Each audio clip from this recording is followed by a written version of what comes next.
हमेशा ऐसा ही मानना चाहिए, भगवान जी ने मेरी योग्यता से ज्यादा दिया है, ऐसा समझकर उनका उपकार मानना चाहिए। उपकार मानो, जो नहीं है उसकी शिकायत मत करो, जो है उसका एहसान मानो, यही भक्ति है। सुखदेव मुनि कह रहे हैं, प्रभु रथ पर बैठकर जा रहे हैं, अक्रूर जी के मन में आया, दुष्ट कंस ने बुलाया, पता नहीं क्या करेंगे।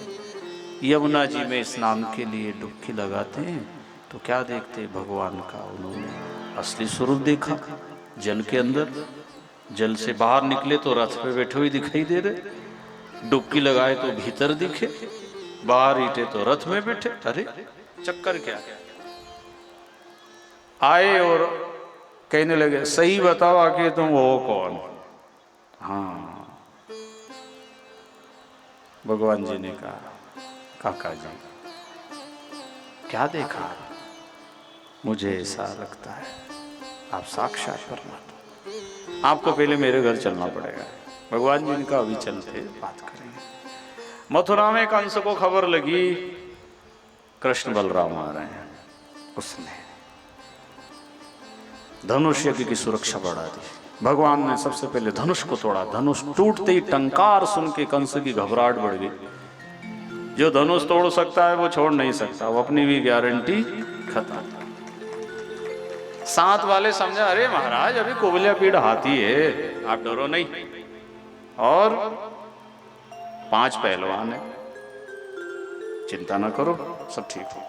भगवान जा रहे हैं, धोबी रास्ते में मिला, गोग वालों ने कहा, भैया कन्हैया ये गोबर भरे धूल मिट्टी के कपड़े से आ गए रे, थोड़े शहर में कपड़ा तो अच्छा होना चाहिए। तो धोबी से कहा, भैया ये कपड़े दे दो हमें।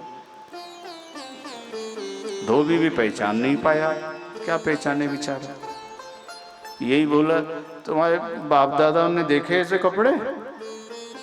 कन्हैया ने कहा, हम तो सीधे सीधे बात करे तो बाप दादा तक पहुंच गए। एक तमाचा दिया, धोबी फट पार हो गया। गोप गालों से कहा, भैया कपड़े पहनो जल्दी जल्दी। अब वो धोबी को जब ठिकाने लगाया, वो बात हवा की तरह सारी मथुरा में फैल गई, अरे बड़े खतरनाक है भी एक ही में। तो सब मथुरावासी विचार करते हैं, भैया इनसे तो मिलके रहने में ही फायदा है। कपड़े जब पहनने लगे गोप ग्वाल, अब शहर के कपड़े फैशन वाले, आधे अधूरे, बांडे ओछे फटे। गांव में कपड़े व्यवस्थित, खैर आजकल तो गांव में भी, अब हम तो कथा करने सब जगह ही जाते हैं, आधे अधूरे कपड़े पहनते हैं, आधी अधूरी कटिंग कराते हैं। फैशन और व्यसन में बहुत लोगों का समय और संपत्ति बर्बाद हो रही है और कुछ हाथ नहीं आ रहा है।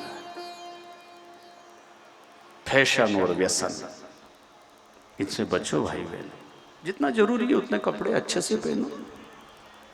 ये कपड़े उनमें ऐसे छेद करा ले गोल गोल, वो उजालदान रहता ना घर में, हवा आती रहे, ऐसे लाइट आता रहे,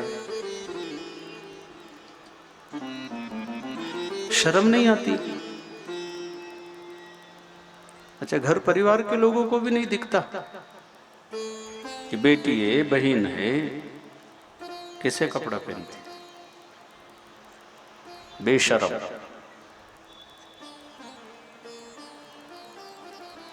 और समाज में देखिए महिलाओं की वेशभूषा, क्या उनको पहनते नहीं आता, क्या उनके पास पैसे नहीं है, उनका मन नहीं करता फैशन करने का, कितना पूरा शरीर ढक के निकलते हैं।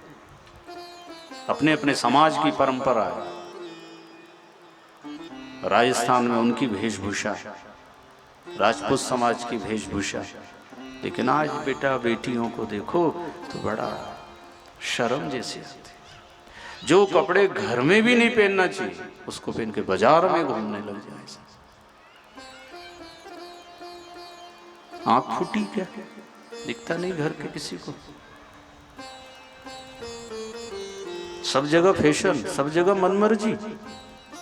कुछ तो मर्यादा रखो, कुछ तो बड़े बुजुर्गों को भी ध्यान देना चाहिए।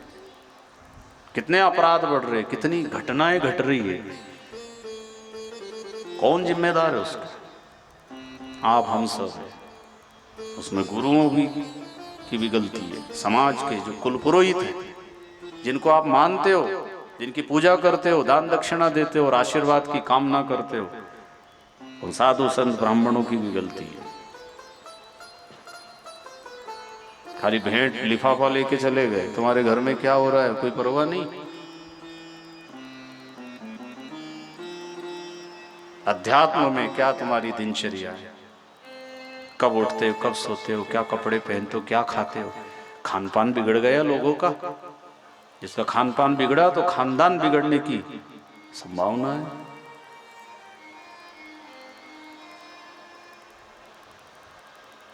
अच्छे कपड़े पहनो, मर्यादित रहो। भारतीय संस्कृति, ऋषियों की परंपरा जो अनादिकाल से पूर्वजों ने बना रखी है, ठीक है, समय के साथ चलना भी चाहिए, पर इतने भी मत चलो कि मर्यादा के उल्लंघन हो जाए।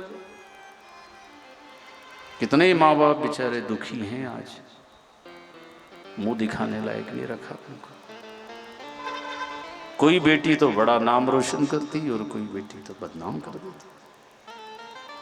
इसलिए संतों ने कहा, अड़ियल घोड़ी पड़ियल वेल मरो, करकसा नार मर जो पूत कपूत, जो कुल को दाग लगावे, बेटी वो मर जावे जो भरी सभा में बाप को नीचा दिखावे, ब्राह्मण वो मर जावे अपने हाथ से दारू हुए, कहे बिनताल सुनो वही विक्रम इतने को नहीं रोना, ये मर जाए तो खुटी तान के सोना। क्योंकि इनके जिंदा रहने से भी कोई फायदा नहीं, करेंगे क्या ये?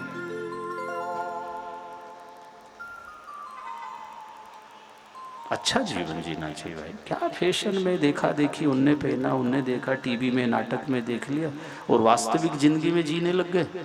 उनने तो खाली नाटक में करा है, ये तो खुलेआम कर दो। परिवार की सुख शांति को तहस नहस करके धर दिया फैशन में। इसलिए बार बार निवेदन किया जाता है, भाई भजन सुमरन करोगे तो सबकी मति एक होगी, सबके विचार एक होंगे। परिवार के साथ हफ्ते में या तो प्रतिदिन एक साथ भोजन और एक साथ भजन होना चाहिए, और प्रतिदिन नहीं तो हफ्ते में नियम बनाओ। हफ्ते में एक दिन सब सामूहिक रूप से भोजन करो, सामूहिक रूप से भजन कीर्तन करो, सामूहिक चर्चा भी करो। कुछ किसको क्या तनाव है, क्या चिंता है, क्या करा 7 दिन में, कहाँ बैठा है, किससे संबंध बनाया, किससे तुम बात करते हो, कितने तनाव में जी रहे हैं लोग। कोई गलत संगति में पड़ गया, गलत धंधे में लग गया, गलत कर्जा कर लिया है, कहीं फंस गया, कहीं गलत संगति में, किसी को बताता नहीं, और फिर घटनाएं घटती है, पेपर में आता आत्महत्या कर ली। एक दूसरे से चर्चा नहीं करते, अपना दुख सुनाते नहीं एक दूसरे। इसलिए भाई बहनों, पहले तो अपने आप को बदलो, फिर परिवार के साथ रह करके बदलाव लाओ और अपने घर का वातावरण अच्छा बनाओ। हमने गांव गली में तो बढ़िया झांकी जमा ली अपनी, हाँ, और सब कह रहे बहुत बढ़िया आदमी है, बहुत बढ़िया है, वाह। और घर वालों से पूछो तो उनका नाम मत ले, क्यों, वो तो सब अच्छा व्यवहार करे, वो भागा दौड़ी सेवा और इतना सब। हाँ, तो वो बाहर के लिए भले ही अच्छे होंगे, वो हमारे लिए तो दुश्मन है। क्या काम की तुम्हारी बड़ाई प्रशंसा? जिनके साथ बचपना बीता, जिन्होंने तुम्हें हर तरह से मदद करी है, आज तुम उनके विरोध, उनके खिलाफ में हो, शर्म नहीं आती? 2-4 दिन, हफ्ते, महीने, साल, 2 साल किसी के साथ रह लिए, उसी को सब कुछ मान लिया, अपनों को छोड़ दिया। परायों को अपना बनाना आसान है, लेकिन अपनों को अपना बना करके रखना ये कठिन है। ये कठिन काम करके बताओ, तब जाने फिर तुम सच्चे भजनानंदी हो, सच्चे धार्मिक हो, सच्चे सत्संगी हो, सच्चे भगवान को मानने वाले हो।